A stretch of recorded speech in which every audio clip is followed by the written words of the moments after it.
position of SGD Omega. 5 seconds till And the I think enemy yung Claude reaches the magkakaroon siya ng battlefield. problema. But Smash them. SGD Omega, they do have All troops deployed.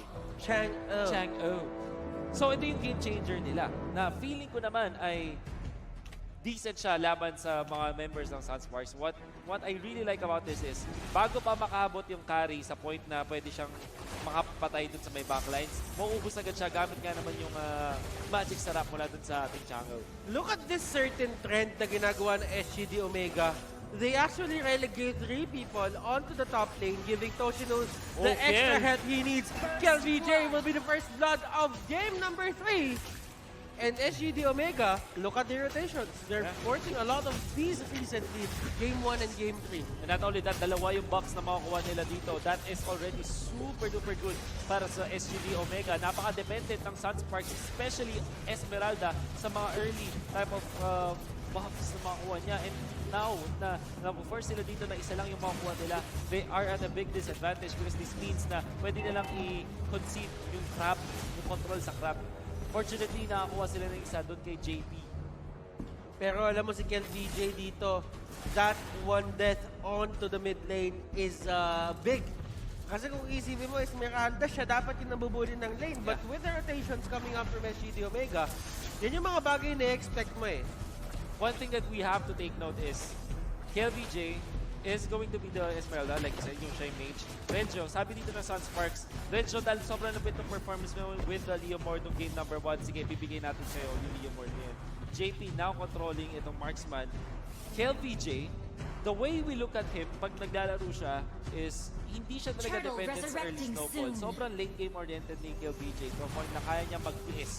I think that after the result of the initial laning stage for SUNSPARKS, it's gonna be up to KARLTZY kung paano siya magre-recover now as an Esmeralda. Kasi kung Tams yung gamit niya, like previously, sobrang dali lang niya makapag-comeback o makapag-recover. But this time, ang laki ng kanyang burden dito sa Alam mo, team. napansin ko din ngayon, Kuya Wolf, that with the arrival, sobrang liit ng punish sa mga offlaners. Kasi kapag offlane ka, tapos merong arrival yung kakampi mo, he can just use the arrival para sabihin natin, i-push back yung mga nagpo-push ng lane. Kenji Pull back. Taking Push back. so much damage. Nakuha din yung forced out ng ultimate. The Counter Inferno has been forced out. The turtle will be taken by the Esmeralda. Pero napakaganda dito. Hurricane has wala kay hit. Oh, what a wall charge! Kumalik sa tatlo. And there's the damage mula kay Esmeralda. Sama na pag-type. Dalawa na. Samaw na yung Kaja. As SUNSPARKS finds something out of nothing. Again, what a wild charge mula kay Fuzakin.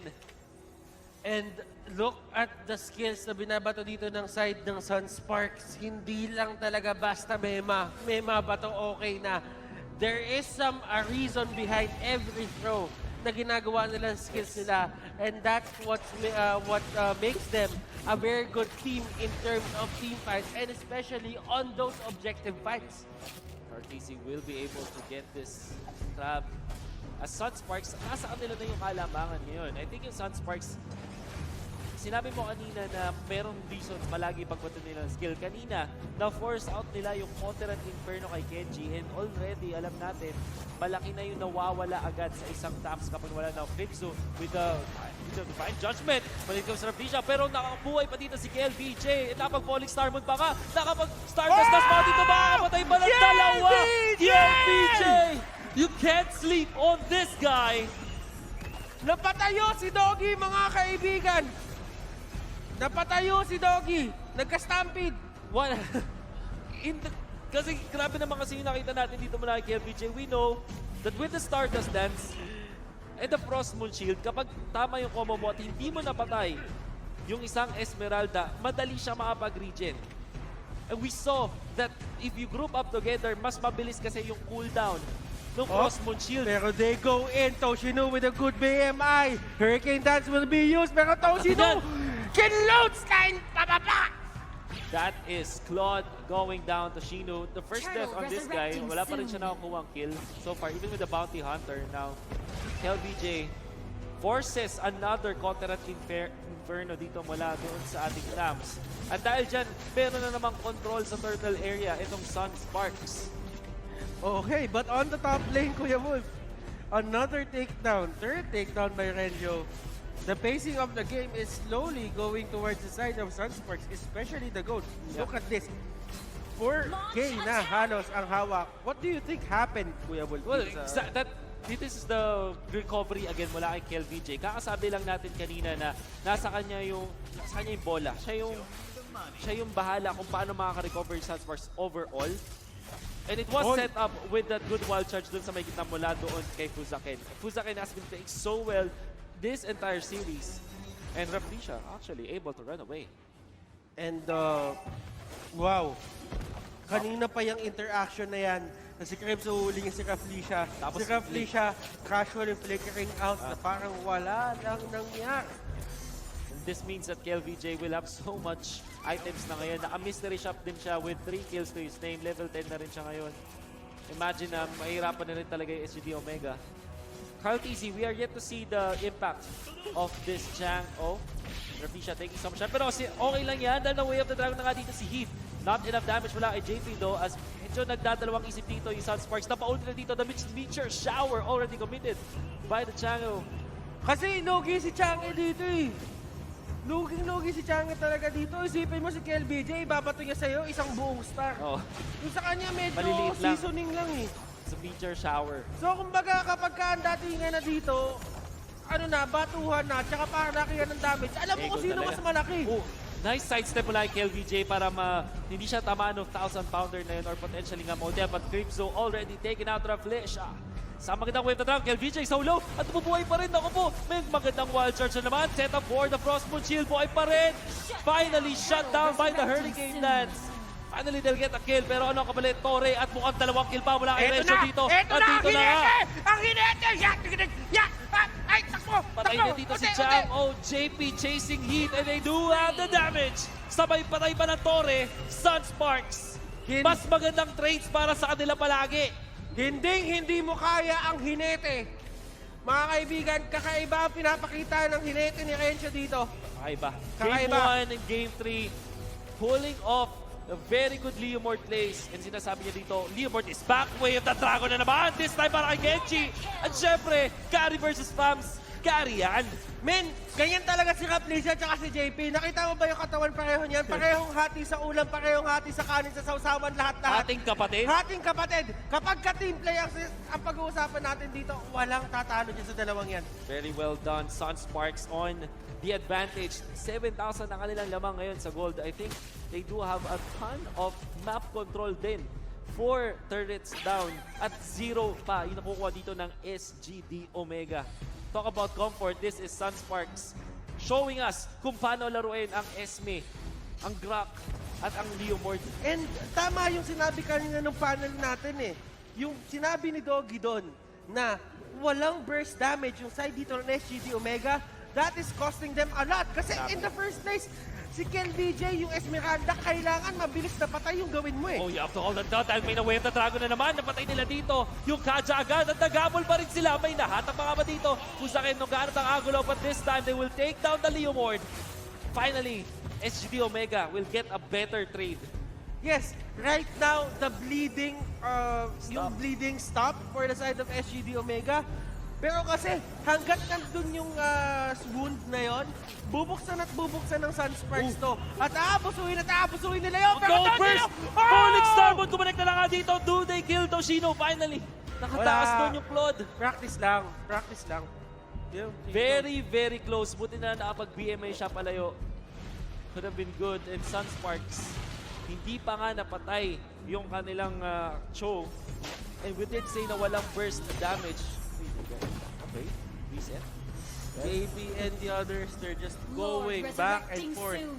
Back and forth sa pag-siege ng base dito ng side ng SGD Omega. But right now, they really have to end this. Si Toshino dito, not a stellar performance, sabihin natin as game number 2. Pero as time goes by, yung Blazing Duet, mas masakit ng mas masakit. Well, unfortunately, ang mas masakit dito is syempre yung light wheel Yes. mark na meron dito si JP. 4-0 and 2 on the carry. At ito na nga yung abante ng SUNSPARKS na finish. Oh, there's gonna be a good Hurricane Dance, pero hindi magiging enough dahil patakbo na nga lang sa ito. What a wild charge na naman! Connect sa isaan, they'll take down the Akai. Sabay stinger pa para din cool. Well, si Pusakin, yan talaga ugali. Yan eh. Pero, At this point It is kasi what it mind is. games Yes. din yan eh. Parang if you tilt your opponents, if you mess with them, sabi nga ng isang sikat na player sa ibang esports title, you have to win the mental battle against your opponents. Kung sino mas Oo. mahina yung mentality, yung mental fortitude, sila yung mas madali mag-break. bakit nga ba?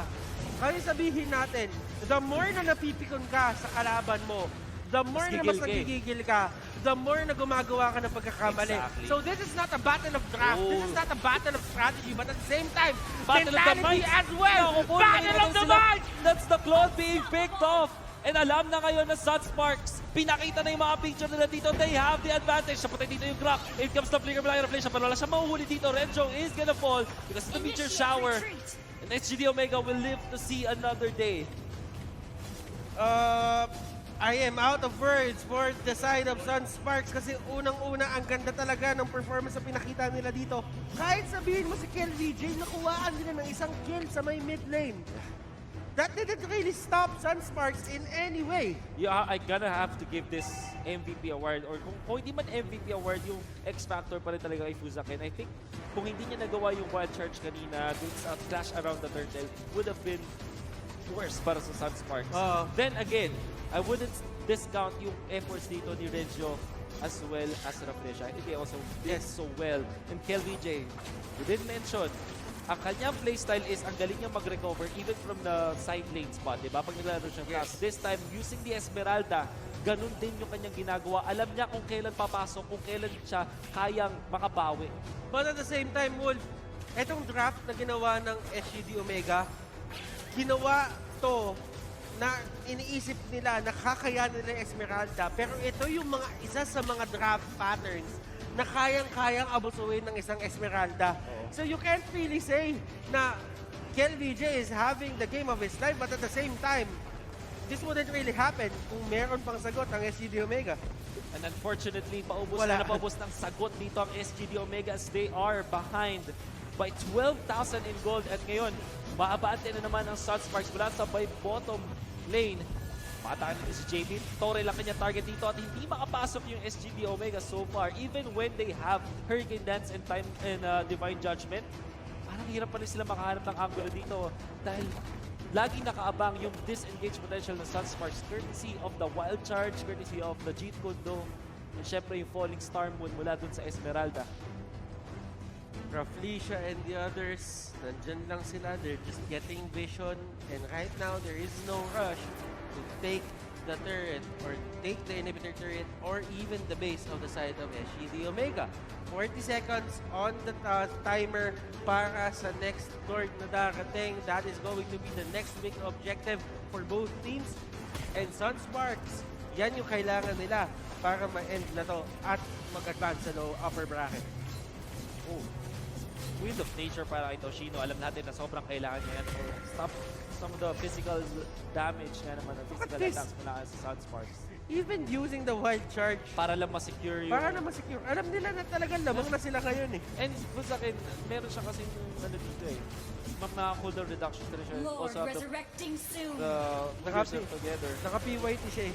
Although hindi naman affected yung ultimate masyado Yes. dun sa mismong passive. I think yung ano kasi progression mo dun sa Uy! emblems mo, talent mo is Napin- marami CDR. Napindot ba Yung ni Toshino yung Winds of Nature? oh, I do not know. Medyo na, pakaramdam ko medyo napindot niya eh. Grabe yung grab block na yun. Forcing out the Beecher Shower already. SUNSPARKS. Paano na sila laban dito? Lord has been taken by SUNSPARKS this time. Now Raflesia, they jump in. They found one. And mukhang mapapatay na yung gadget dito. That's the immortality down. And of course, may follow pa kasama. Naghanap dito si Fuzakin. That's the Blazing, do it. Ayan o, tignan mo. Triangle formation, triangle formation. Triangle formation, hinahanap nila ako. Ako si Inete, si KARLTZY. Naku po, hinahabol yung bata Kawawa ng Inete. naman. Yung bata! Naku po, ewan ko But na lang. of Ito, course, may mas bata. mabilis kasi may marami kasing speed boost ang isang Chango. So, mahirapan din siya mahabol. Pero dito, ginamit na nga yung Hurricane Dance para na makatakas. Pero habulin pa rin siya. Renjo, finally they're able to take down the Chango. Genji naman yung kasunod dito. Nag-contra and Inferno na rin. Sobrang daming clash na nangyari. Si Hit na patay na. Sa gitna, naubos na rin. I think this is SUNSPARKS na And- makakuha ng game number 3. And the sun will rise and advance to the upper bracket. Yung Lord natin dito, papaluin na lang yung base. SUNSPARKS advances to the upper bracket.